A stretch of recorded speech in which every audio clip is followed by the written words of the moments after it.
saya carikan lagi. Ternyata di sini juga banyak yang membantu saya. Nah, ini teman-teman sahabat tani. Jangan digoyang sayangku, jangan digoyang.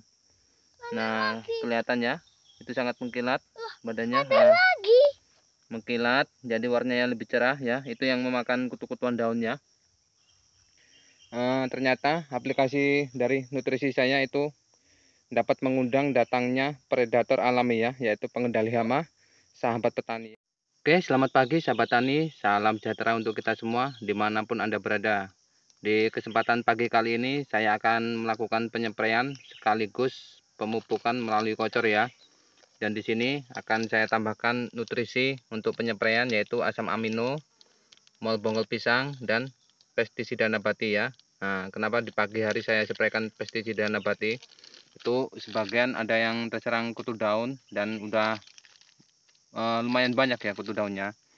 Nah, jadi biar dia nggak tahan dari baunya ini atau dari apa zat yang terkandung dalam pestisida nabati ini ya.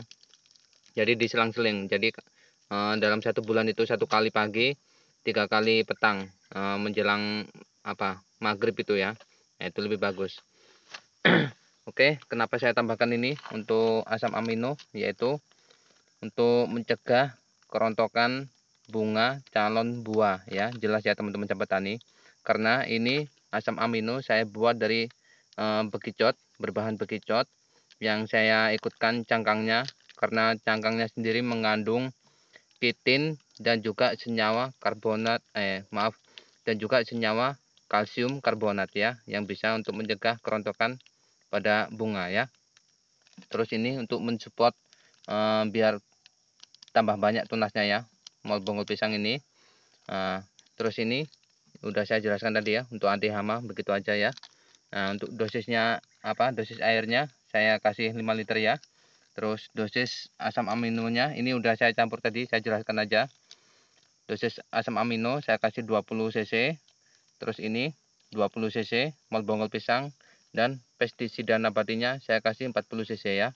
Nah, untuk teman-teman sahabat tani dihitung sendiri nanti ya dosisnya ya, per liternya itu dapat berapa. Ini saya persingkat aja biar nggak terlalu lama makan durasi, karena takut keburu siang ya, karena nggak bagus nanti kalau kesiangan dalam penyepraian itu.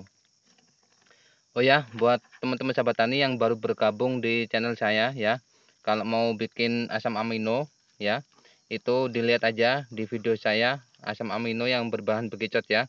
Nah, di situ dalam video itu tidak saya jelaskan tentang bahan dan cara pembuatannya ya, tapi saya jelaskan di deskripsi ya teman-teman sahabat tani, saya jelaskan di deskripsi ya. Dicek aja di situ, udah saya jelaskan semua cara bahannya apa aja dan cara pengolahannya ya. Nah, untuk teman-teman sahabat tani yang belum tahu deskripsi itu apa sih, bisa dicek di Google ataupun di YouTube sendiri ya. Karena gini, kadang hal yang umum itu sebagian orang itu benar-benar tidak tahu ya. Jadi jangan kita berpikir udah banyak yang tahu hal umum kok gitu aja kok nggak tahu. Nah, nggak boleh kita bilang kayak gitu ya. Nah, kita nggak boleh mencela orang lain, atau bahasa gaulnya itu membuli ya. Nggak boleh kayak gitu. Nah, karena apa yang kita cela atau kita bully sama orang lain, suatu saat itu akan terjadi pada diri kita sendiri ya. Dan itu anak gadis saya lagi sibuk mainan gunting itu. Nah, itu lagi sibuk mainan itu sambil menikmati jajannya itu. Oh iya sayang, oh iya cantik ya, pinter ya, gunting-gunting lagi, awas kena tangannya ya. Iya iya iya, kalau tuyul saya yang paling kecil saya tinggal, karena kalau ikut dua-dua ribet ya. Nanti nggak jadi bikin video saya. Sahabat tani, untuk penyepraian sendiri usahakan terkena semua ya, dari mulai ini pangkal sampai ini ujung tunas ya, agar semua kalau ada hama-hama yang bersembunyi itu semuanya kena. Terus buat keliling ya penyepraiannya itu naik turun begini. Nah, seperti ini. Nah, gini.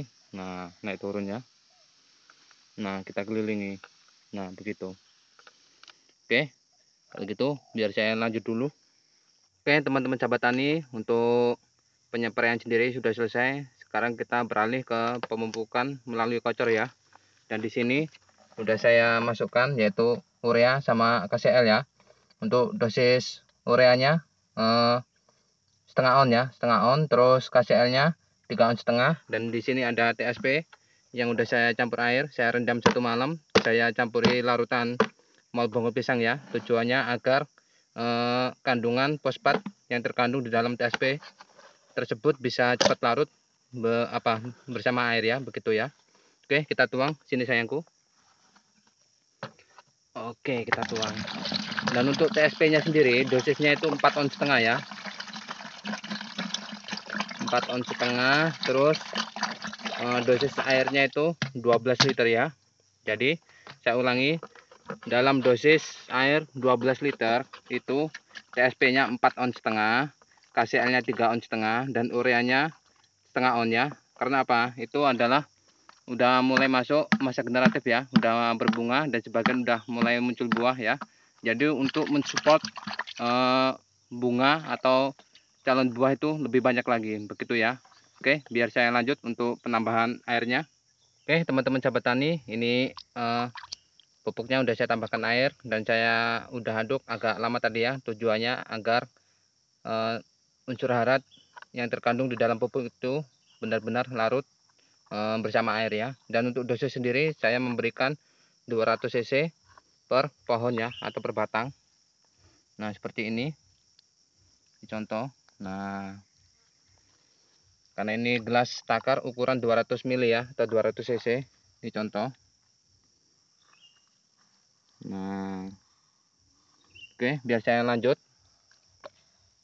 Oke teman-teman sahabat tani, saya pemupukannya sudah selesai. Dan ini sekedar informasi tambahan dari saya. Di video sebelumnya ada saya informasikan mengenai keluarga ladybug ya, yang pemakan daun sama pengerek buah ya. Dan ini bedanya, ini yang sahabat petani, ini yang mengendalikan kutu daun. Dia warnanya lebih bening, lebih mengkilat. Tuh jalan terus dia mencari kutu. Nah lihat nggak teman-teman sahabat tani? Tunggu ya, ini sayangku ini. Kelihatan nggak ya? Saya carikan lagi. Ternyata di sini juga banyak yang membantu saya. Nah ini teman-teman sahabat tani, jangan digoyang sayangku, jangan digoyang. Nah kelihatannya itu sangat mengkilat badannya. Mengkilat, jadi warnanya lebih cerah ya. Itu yang memakan kutu-kutuan daunnya. Ternyata aplikasi dari nutrisi saya itu dapat mengundang datangnya predator alami ya, yaitu pengendali hama sahabat petani ya. Tadi sebenarnya banyak di sana-sana itu saya lihat ya kan, apalagi yang kutunya agak banyak itu ada juga dia di situ. Ini dulunya saya tanam populasi sedikit ya, cuman 130 batang atau 130 pokok ya. Dan ada sebagian yang kerdil, sengaja saya cabut, terus terkena layu fusarium ya. Nah ada juga yang waktu itu tidak tumbuh. Jangan digoyang-goyang sayangku, nanti bunganya rontok sayang. Biar aja di situ predatornya ya, biar cari mamam dia ya. Itu kan bantu papa itu dalam pengendalian hama ya. Nah, itu tadi kumbangnya ya, biar aja ya. Ada berapa? Ada banyak tadi di sana-sana ya. Nah ini sengaja saya sisakan, nggak saya cabut yang terkena virus kuning ya. Nah, kelihatan teman-teman sahabat tani ya. Ini untuk eksperimen saya. Terus satu lagi yang terkena layu fusarium juga saya sisakan satu, sengaja tidak saya cabut untuk eksperimen saya. Nah ini yang layu ya. Nah tujuannya kalau emang udah ketemu nutrisi dan cara aplikasi saya, maka dia akan pulih ya. Tapi kalau iya anakku, papa bikin video dulu ya. Anak saya udah lapar ini kayaknya, makanya agak rewel ini. Apa? Ya nanti cuci kaki ke sini ya, ya. Bentar lagi papa siap ini ya. Ya, bentar lagi papa siap ya. Jangan rewel ya. Kalau rewel nanti hilang cantiknya ya. Ya, bentar ya. Udah mau siap kok ya. Bentar lagi kita pulang ya. Oke? Itu cari bunganya itu. Nah, ini adalah bunga refugia ya. Nah, yang juga membantu pengendalian hama ya. Ini bunga ini juga bisa mendatangkan predator alami ya, juga parasitoid ya. Oke, saya lanjut.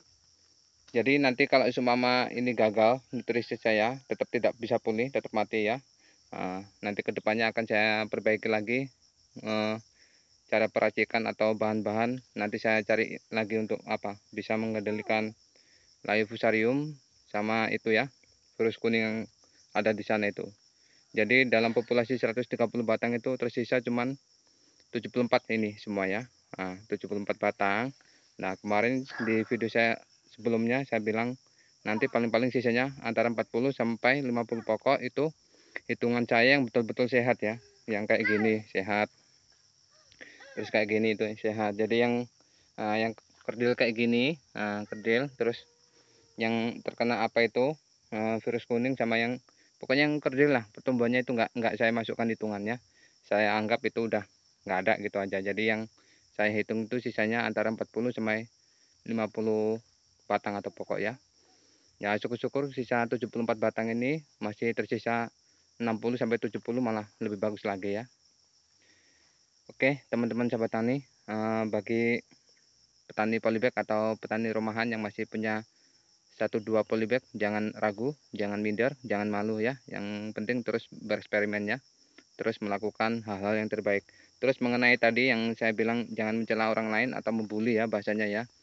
Karena apa? Apabila Anda hanya menilai keburukan orang lain, maka tidak ada kebaikan yang terlintas di mata Anda ya. Oke, segitu dulu video dari saya. Anak saya udah rewel ya. Ikuti terus perjalanan petani subsisten. Saya adalah petani coba-coba yang berkeinginan menjadi petani komersial yang sukses. Yang penting selalu ada niat untuk belajar tanam, belajar bereksperimen, dan selalu tetap semangat. Ini anak saya udah rewel ini udah. Sini. Yuk, biar kita mantulin dulu. Mantul.